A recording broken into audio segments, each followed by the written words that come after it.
ಈಗ ಬೇಸಿಗೆ ಕಾಲ ಮುಗಿದು ಮಳೆಗಾಲ ಆರಂಭವಾಗುತ್ತಿರುವ ಹಿನ್ನೆಲೆ ವಿಜಯಪುರ ಜಿಲ್ಲೆಯ ನಗರ ಹಾಗೂ ಗ್ರಾಮೀಣ ಭಾಗಗಳಲ್ಲಿ ಪ್ರತಿ ವರ್ಷವೂ ರಸ್ತೆಗಳಲ್ಲಿ ಮಳೆ ನೀರು ನಿಲ್ಲುವುದು, ಒಳಚರಂಡಿ ನೀರು ರಸ್ತೆ ಮೇಲಕ್ಕೆ ಹರಿದು ದುರ್ವಾಸನೆ ಉಂಟಾಗುವುದು ಹಾಗೂ ರಸ್ತೆಗಳಲ್ಲಿ ದೊಡ್ಡ ದೊಡ್ಡ ಗುಂಡಿ ನಿರ್ಮಾಣವಾಗುವುದು ಸಾಮಾನ್ಯ ಸಮಸ್ಯೆಯಾಗುತ್ತಿದೆ. ಇದರಿಂದ ಸಾರ್ವಜನಿಕರಿಗೆ, ವಾಹನ ಸವಾರರಿಗೆ ಹಾಗೂ ಪಾದಚಾರಿಗಳಿಗೆ ತೀವ್ರ ತೊಂದರೆ ಉಂಟಾಗುತ್ತಿದೆ. ಆದ್ದರಿಂದ ಮಳೆ ನೀರು ಸರಾಗವಾಗಿ ಹರಿಯುವಂತೆ ಚರಂಡಿ ಸ್ವಚ್ಛತೆ ಮಾಡಿ ಮಳೆಗಾಲದಲ್ಲಿ ಯಾವುದೇ ತೊಂದರೆಯಾಗದಂತೆ ವಿಜಯಪುರದ ಕರ್ನಾಟಕ ರಕ್ಷಣಾ ವೇದಿಕೆ ಸ್ವಾಭಿಮಾನ ಬನ ಇವರಿಂದ ವಿಜಯಪುರ ಜಿಲ್ಲಾಧಿಕಾರಿಗಳಿಗೆ ಮನವಿ ಸಲ್ಲಿಸಿದರು.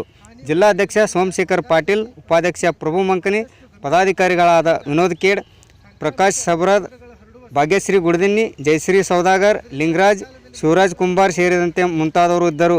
ವರದಿ ಸಮಯ ಟಿವಿ ಕೆ ನ್ಯೂಸ್, ವಿಜಯಪುರ. ಮೂಲಕ ವಿನಂತಿಸಿಕೊಳ್ಳುತ್ತಿದ್ದೇವೆ. ವಿಜಯಪುರ ಜಿಲ್ಲೆ ಪ್ರಮುಖ ರಸ್ತೆಗಳಲ್ಲಿ ಇರುವ ಗುಂಡಿಗಳು ತಕ್ಷಣ ಮುಚ್ಚುವ ಕ್ರಮ ಕೈಗೊಳ್ಳಬೇಕು. ತದನಂತರ ಹಾಳಾಗಿರುವ ಒಳಚರಂಡಿ ಮತ್ತು ಡ್ರೈನೇಜ್ ವ್ಯವಸ್ಥೆ ಪರಿಶೀಲನೆ ತುರ್ತಾಗಿ ದುರಸ್ತಿ ಮಾಡಬೇಕು. ಮಳೆ ನೀರು ಸರವಾಗಿ ಹರಿಯುವ ಒಳಚರಂಡಿ ಸ್ವಚ್ಛತೆ ಮತ್ತು ನಿರ್ವಹಣೆ ನಿಯಂತ್ರಣ ಕೈಗೊಳ್ಳಬೇಕು. ಸಾರ್ವಜನಿಕರಿಗೆ ದುರ್ವಾಸನೆ, ನೀರು ನಿಲ್ಲುವ ಹಾಗೂ ಸಂಚಾರಿ ತೊಂದರೆ ಆಗದಂತೆ ಜಿಲ್ಲಾಧಿಕಾರಿಗಳು ಅಗತ್ಯ ಸೂಚನೆ ನೀಡಬೇಕು. ಮಳೆಗಾಲದಲ್ಲಿ ಜನರಿಗೆ ಯಾವುದೇ ರೀತಿಯ ತೊಂದರೆ ಉಂಟಾಗದಂತೆ ಮುಂಜಾಗ್ರತಾ ಅಗತ್ಯ ಕ್ರಮಗಳನ್ನು ಕೈಗೊಳ್ಳಬೇಕು.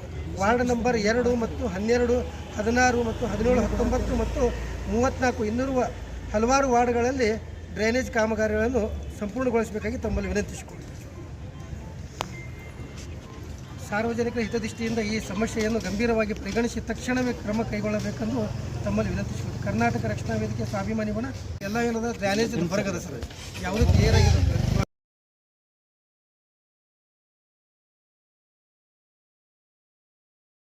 ಹೋರಾಟ ಯಾತಕ್ಕಾಗಿ ಹೋರಾಟ, ಎಲ್ಲಿವರೆಗೆ ಹೋರಾಟ, ಎಲ್ಲಿವರೆಗೆ ಹೋರಾಟ.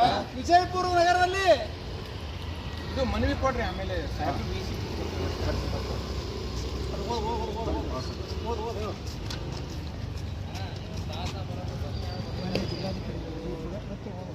ಮಳೆಗಾಲದಲ್ಲಿ ಮುಂಜಾಗ್ರತಾ